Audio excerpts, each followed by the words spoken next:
old school for today too. Yeah. Hey everyone, and welcome to our canceled D&D live stream. We had a player who had to jet real quickly, and so we're just gonna talk a little bit about how the game's been going, maybe answer a few questions. We thought we'd have the topic would be what to do when players cancel last minute. How do you recover from your D&D session? Yeah. One of the players was already out because of Emerald City Comic Con, so 2 players, not quite enough. Although certainly the system is flexible enough that we could have just 3 players.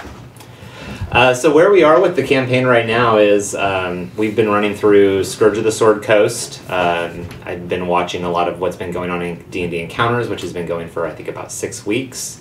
We're going to keep hopefully doing this for a few more weeks and then transition to the next adventure, Dead and Fae. The adventure, Scourge of the Sword Coast, was kind of positioned as a very sandboxy. It's got multiple locations and groups can kind of diverge. Some of the locations are more difficult, some of them are more easy. From what I've been observing online, it looks like you guys did kind of what a lot of groups end up doing. Yeah, that's what it seemed like, yeah. Was there any other like adventure hooks that you were thinking about going on? I'm trying to figure out what happened to that stone. The stone, yeah. But it didn't seem like we had any good leads in town, so it just felt natural to then head on out into the woods. Yeah, it felt like something of my thinking in terms of what my character would think. That would make sense. That if you hear like there's chaos, this town suddenly no one knows what's happened to it. It's been under attack. That would make sense. That felt like a more urgent thing to deal with. Yeah, and I think there are a couple of the instances or the hooks that are definitely more urgent. In writing the adventure, the authors kind of tried to layer it so that there are some things that you are expecting to deal with sooner. And the stone is definitely one that's kind of delayed. Mike, do you want to talk a little bit about your character's background and like how you went about selecting backgrounds and bonds, since that's played a pretty active role in your character choice? Yeah, I tried to think of, I like playing characters that have a pretty clear hook. The one or two things that really stand out. So with my character, it all really started with this idea of if you're a warlock, what are the different ways you can express, say, being a warlock? In this case, of with an infernal pact. Obviously you can go evil, but I thought, well, it's more interesting if you take the more lawful neutral approach and really play up that idea of being very obedient to the law. Mm-hmm. And so that was fun because it's also something that kind of bit of an instigator kind of approach. Like, obviously my character is going to cause conflict. You never do that in games, Mike. It's funny, I'm playing a very lawful character because I like to play very chaotic characters that cause chaos. But I like playing characters that are interesting in the sense of like I don't really know what's going to happen with them. Where because I know I have this sort of script, not a script necessarily, but a type of character, that the character is very strictly defined by a couple things, it's fun to watch the conflict arise from when that character's approach collides with other things. Part of it also is the character I play in my non-broadcast to the world campaign is chaotic neutral and is very chaotic. So I thought it'd be fun to play someone who's very lawful. But it's been actually fun in some ways when you're playing a lawful character because you have these principles you can't swerve away from. It's been interesting in the back of my mind thinking, okay, so what are the tenets that my character has to obey? Because I've been kind of fleshing that out. Because I also like when I make a character, I like to play the character for a bit and sort of let those details come up. Mm-hmm. And my character has a secret that I don't know will ever come up in the campaign. Oh, it's going to come up. Okay.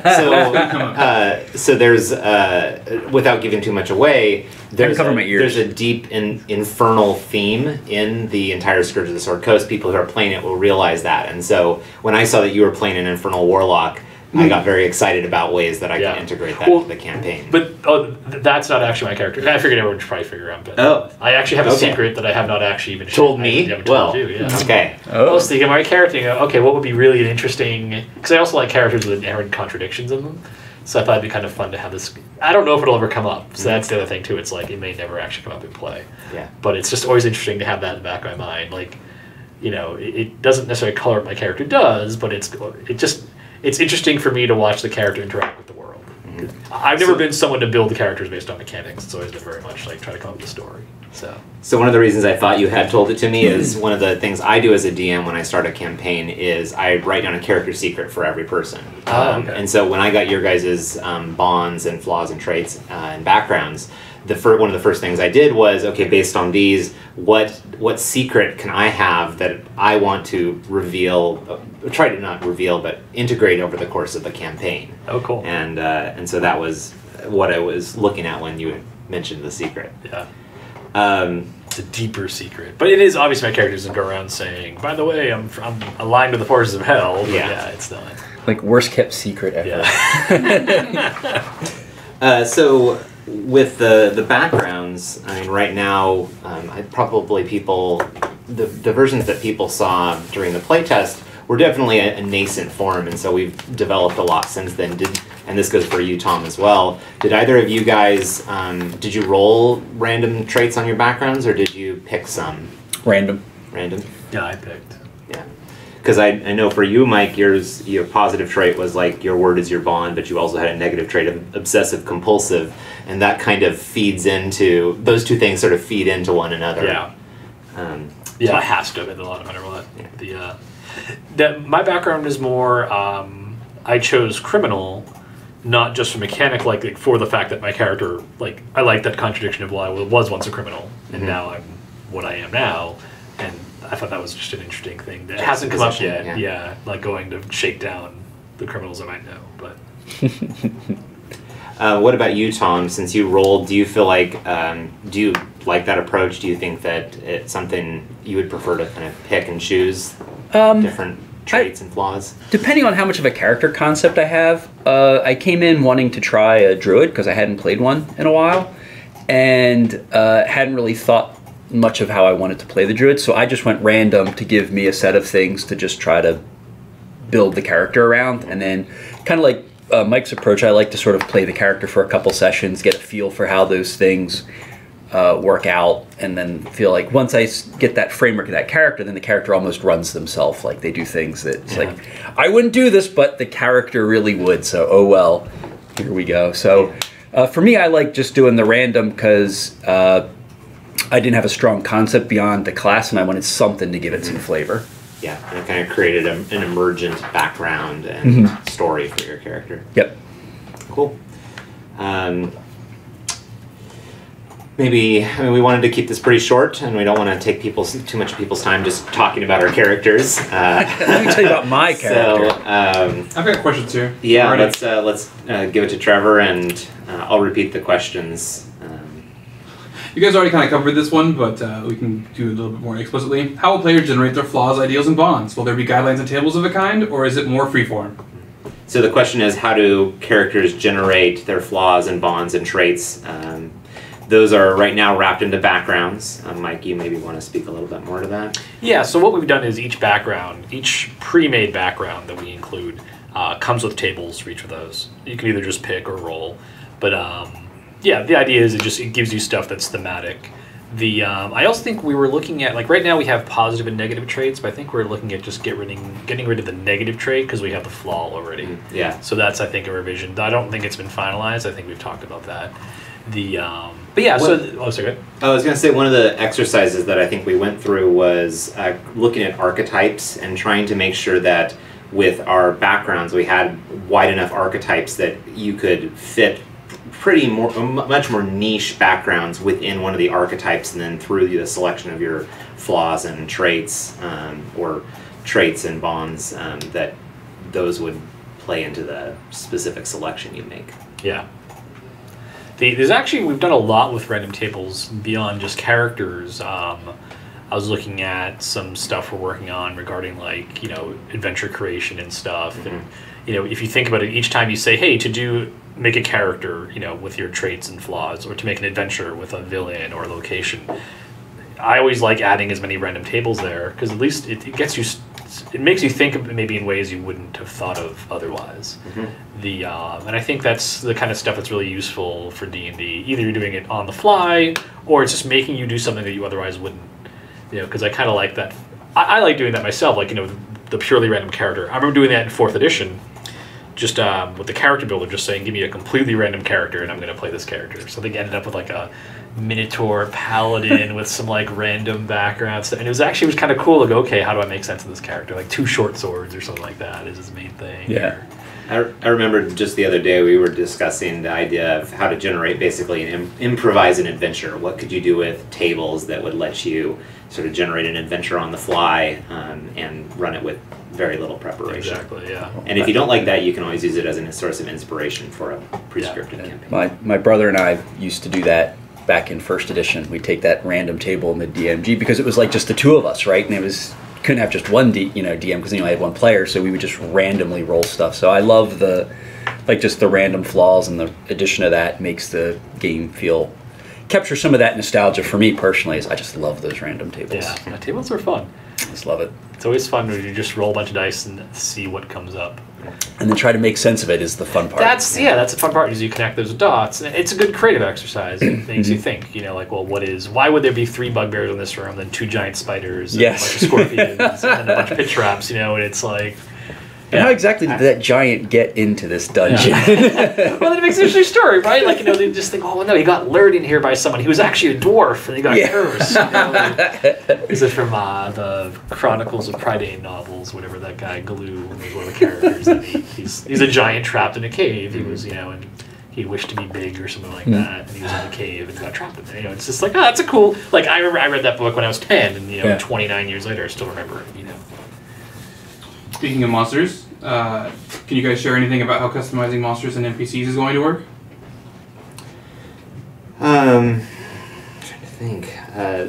Well, so in preparation for this adventure, I was there was the possibility that you guys might meet up again with Jack after you finish in Jolkoon, and so I did some very quick swapping around of abilities and easily turned I think it was a human veteran or human guard into a dwarf. And so I think the aspiration is to capture a lot of the ease of monster creation that and I think we certainly saw in 4th edition, and also just make it easier to customize. Yeah, it's all like a lot of the stuff we're doing is just giving you a couple different ways to do things. So we have sort of the baseline numbers of what monsters, the typical monster at each different monster rating, challenge rating level, whatever. I can't remember what we're calling it now. It's Friday, so it might be level. I don't know, just kidding. So there's always just you can just take the numbers and just make those work and wrap your story stuff around it, or reskin an existing monster. You can then go as far as creating an NPC like with character pieces. I kind of like doing it middle ground myself. I had an ogre. I was running Forge of Fury, and there's an ogre there who's like a 2nd or 3rd level warrior or fighter in 3rd edition speak, I forget which. And I just ended up taking the base ogre and I just slapped like 2 levels of fighter on him. It was 2 or 3. It was enough to give him action surge, which was fun when the players were. I don't know if neither. No, neither of you played in that game. I was in that campaign. Yeah, so it was fun to have the ogre. I think the ogre critted and killed the druid in the party, then action surged and dropped the paladin or something. It was just fun to to add that in. What's especially nice is at low levels, the characters are fairly simple, so it's pretty easy to just add 1 to 3 levels to a class. One of the things I enjoy too is with whatever. I hope I enjoy it. I'm working on the game, but the spellcasting system. I've done things where if I have, say, like a goblin shaman, I'll just say give him 3 levels of a spellcasting class, but then just give him only 1 or 2 spells that I actually use. Goblin shaman, you say? Yeah. Well, you figure since spells scale now, with slots rather than being I have to prepare, cure light wounds or cure moderate wounds. I can just have cure wounds, but I can use any of my slots to cast it. It's easier to just give a caster 1 or 2 simple spells like Burning Hands and Cure Light Wounds. That might be enough for a shaman. Yeah, without having to go through the strict selection of spells that you would go through if you were actually making it a full-fledged spellcaster. Exactly. And then the stat block, it's as simple as saying, Burning Hands, 15-foot cone, whatever, 3d6 plus 1d6 for level of 1, then a save DC for half, or Cure Wounds, It makes it look kind of like a 4th edition power, except you just know if you're spending a higher level slot, it just does more damage or has a bigger effect.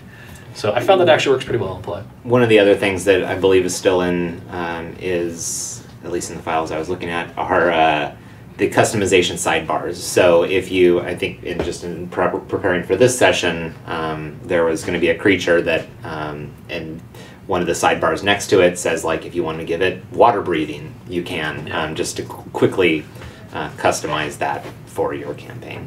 Yeah, exactly. A lot of it is, again, getting back to the idea of letting, if you want to do a really detailed customization, because I used to do that especially in 3rd, like you'd make like the 5th level evil wizard, and it was fun kitting him out. Yeah. But then there are times you just want something quick, so trying to give both of those options. Important, yeah. Another question, Trevor? Oh, sure. I'm not sure you guys can answer this one, but we'll see. About how many subclasses can we expect per class at release? There will be many newer subclasses that we haven't seen. Yeah, there's some that weren't in the open play. Yeah, and I think that the answer that we can give to that, and Mike can correct me if I'm wrong here, is that we are putting as many as we think we need to support like the key archetypes that people want to play, to make people feel like there are robust options when the game comes out. It kind of goes back to what you were talking about earlier about archetypes and saying, well, we don't want to just say, well, we have to have 3 of each and then end up with archetypes or subclasses that are just kind of, they don't really capture something that's really iconic. So we're really trying to start first by saying, well, what kind of character does someone want to play? And kind of think, what would that character look like at the end?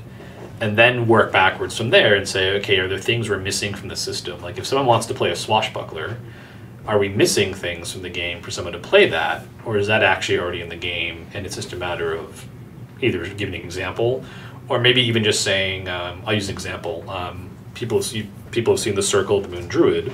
If we want to do a more elemental themed druid, we might not make that a completely separate subclass. We might just say the new subclass, quote unquote, is just Circle of the Moon, but with a different list of animal forms, instead being elemental forms or something like that. So we don't have to redo a lot of the work. The best part about that is it means in terms of balance, we can be much more focused. We have a much clearer baseline we're aiming for, and we're only doing enough work to get us there rather than having to reinvent everything, which just increases so many more chances for things that don't work, that are overpowered, underpowered. By being very targeted and selective in what we're doing, we can ensure high quality and good balance. I remember one of the exercises that we went through, and by we I mean mostly you and the design team, was to look at classes and prestige classes and paragon paths, and we wrote a whole bunch of them up on the board, and we tried to then sort of distill down what are the archetypes between these. And that's actually, I believe, where the Eldritch Knight arose out of, was the idea that we have so many of these, what's the expression that I use with the, anyway, basically the fighter spellcaster class. Oh yeah, the Gish. So many Gish archetypes that we needed something that could kind of encompass a majority of those. Yeah, exactly. So that's a good example where we'd want to say, look, we just want something that's pre-baked right in the game. You want to play a warrior mage, there's a warrior mage, and you can still multi-class if you want, but if you don't want to have to jump through that hoop, it's just something that's common enough in D&D that's a style of fighter. You know, it's a fighter archetype. Yeah. Are we gonna wrap up there? It's up to you guys. We got plenty of questions. Like if you guys don't mind keep answering questions, then Let's I take can keep going. a couple more. Yeah, we can take up one. Okay. Can you walk through how saving throws and skill checks work, including how you factor a proficiency bonus? I think this is just an explaining how the throws work. Do you want to tackle that or should I? So, generally speaking, one of the things we've tried to do with the game is to distill it down into a very sort of three pillars of rolls that you make. You've got the skill checks, you've got combat rolls, and you've got saving throws. So I think this is all part of the driving back to the ability scores, is to make it very straightforward and make each of those reinforce the ability scores. I'll let you kind of over there. It's basically we have tying everything back to abilities, like Greg said, and then in terms of saving throws, most of that comes down to the idea of you think of like, well, in terms of the fiction for a character, should someone who is good at dodging fireballs also be good at any check relating to dexterity? And actually, for some of the ability scores, you could say yes to that. Like someone with strength, really, I think athletics might be the only, like, by default, strength-based skill in the game. I don't know if we have any others. I can't remember. I got very little sleep last night, so... but in other ones, like charisma, it's like, well, no, there are people who are really deceptive, and that's very different from someone who's good at convincing people of other things, as for wisdom, reading people versus spotting things. And so it's a little bit... It ties back into saying, if you think of the characters as archetypes, when you think of the defensive element of saving throws, how does that get balanced against all the potential checks made with that ability? Because at one point we had thought about saying you would be proficient with all dexterity checks and saving throws. And then we kind of split it because it just wasn't lining up for all the abilities of saying, okay, then checks and then saves. And then even within checks, we ended up going back with a skill system, saying all checks with dexterity. The biggest thing that happened was when you looked at character backgrounds, they all just started to blend together very closely. It was hard to distinguish your character based on skill-like things you're good at. So it's a little bit of it's an interesting tangle because it seems like, oh, that'd be really simple just to say you're proficient with dexterity. So checks and saves and even attacks. Yeah, I think it really early on or at some point it was, I don't know if we really talked about it seriously, but you could just say everything's just a check. But again, you get this kind of funny thing of, well, I want my character to be a master of disguise, or my character's a real fast-talking kind of person, or my character's an expert acrobat.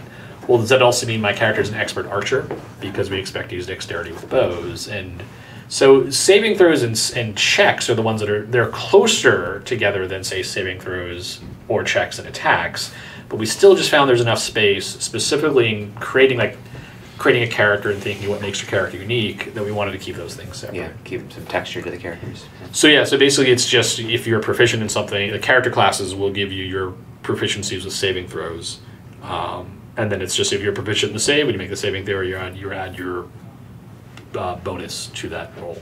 I think part of it's going to be just character sheet design and making sure things are clear. Like, I just usually, for mine, will use like a separate box for saving throw, so I know just to consult that. If I need to make a saving throw, I go to that box, and if I need to make a check, I go to the skill box. So.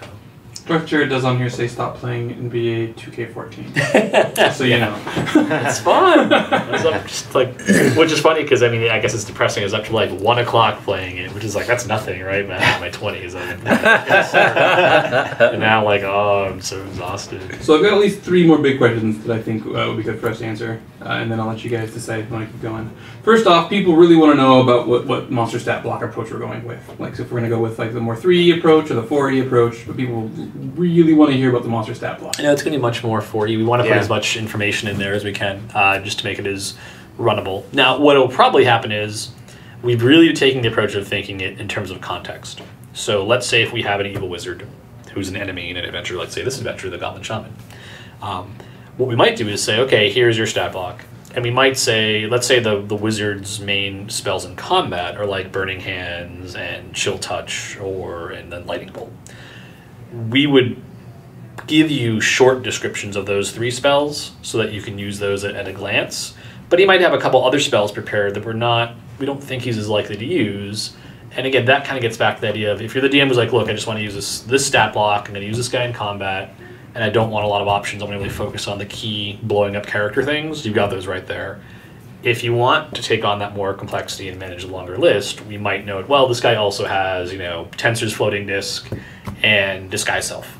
Things where you might be using that outside of combat, so you have a moment to look the spell up, or things like that. But when you're trying to keep the game moving quickly, a round thing, then you can just go, okay, he's going to Lightning Bolt, he's going to use Burning Hands, and that information in condensed form.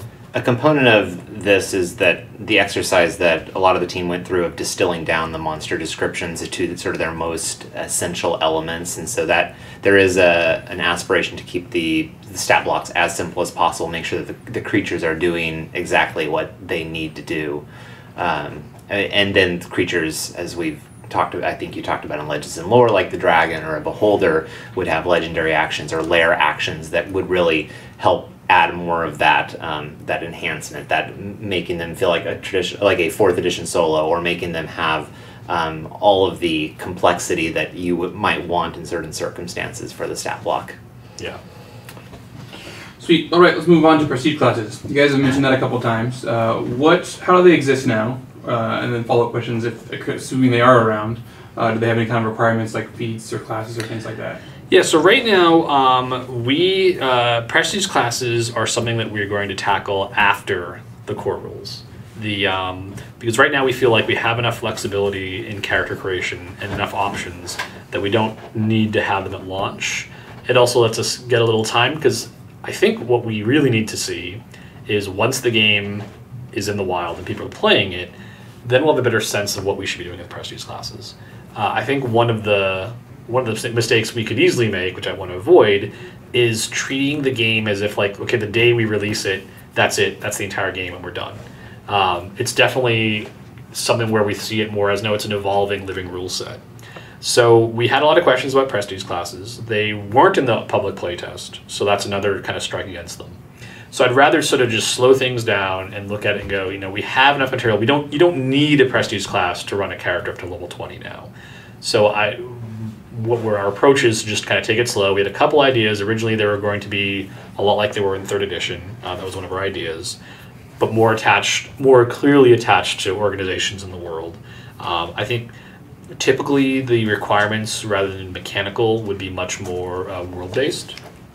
And we wouldn't use them as a balancing criteria. I think a common pitfall in 3rd was to say, well, this prestige class is difficult to get into, so therefore it can be more powerful. I always think in an Eberron campaign I ran, I had one of my players, his character was just dead weight until he hit level 10, and then he became the most powerful character in the party. Because he had finally gotten the correct combination of prestige classes and all this other stuff. And that's just, as a DM, that's just irritating, because it just completely changed how I had to think of the campaign, overnight. So we really like to keep things more reliable. And I will trade away power at 3rd and 4th level to be overpowered at 5th and 6th. Like I don't think that's a good way to balance classes, or characters. So the prereqs would be much more in keeping with. Probably just simple things, like if there's like an archer type, we might just say, well, you need to be proficient with a bow. Or we're going to assume that you have this class feature, because this prestige class modifies that class feature. So fighters, surge mechanic or something like that. If you don't have that ability, the class won't function. So, but it's something we're gonna wait and see how the game plays out and see how things develop and the sort of play environment before we try introducing those to the game. Okay. Last one from this list here. Looking at styles of play. So we've seen a lot of theater of the mind, and some people think that the rules work really well with theater of the mind. Is there going to be any rule support? They still like playing with battle maps and things like that? We'll talk about there's some grid specific sections of the rulebook, the products that speak to that. Yeah, exactly. And we'll give you basically as much depth if you're a big miniatures player. How deep do you want to go? As opposed to just using the current rules just with the grid, versus more detailed things. Like facing or whatever it is, right? Where it feels like it's this very tactical miniatures war game where I want to get behind the orc to attack him, things like that. So you have more of like a thinking of your characters on the battlefield as pieces in a game. Yeah, the one thing that always struck me was the idea that one of the reasons we do Theater of the Mind here partially just out of logistics, because it makes sense for a live stream. But part of it's also just, it's much easier to go from Theater of the Mind to a more gridded tactical combat versus the other way around. Exactly. And so trying to make it compatible with all styles of play. One of the things we saw in the survey was when we asked people about do you play with grids, do you play with battle mats, like it was like, I think a third played Theater of the Mind, a third played always with battle mats, and a third played with both. Yeah. And so trying to appeal to a wide audience requires that sort of thinking. Yeah.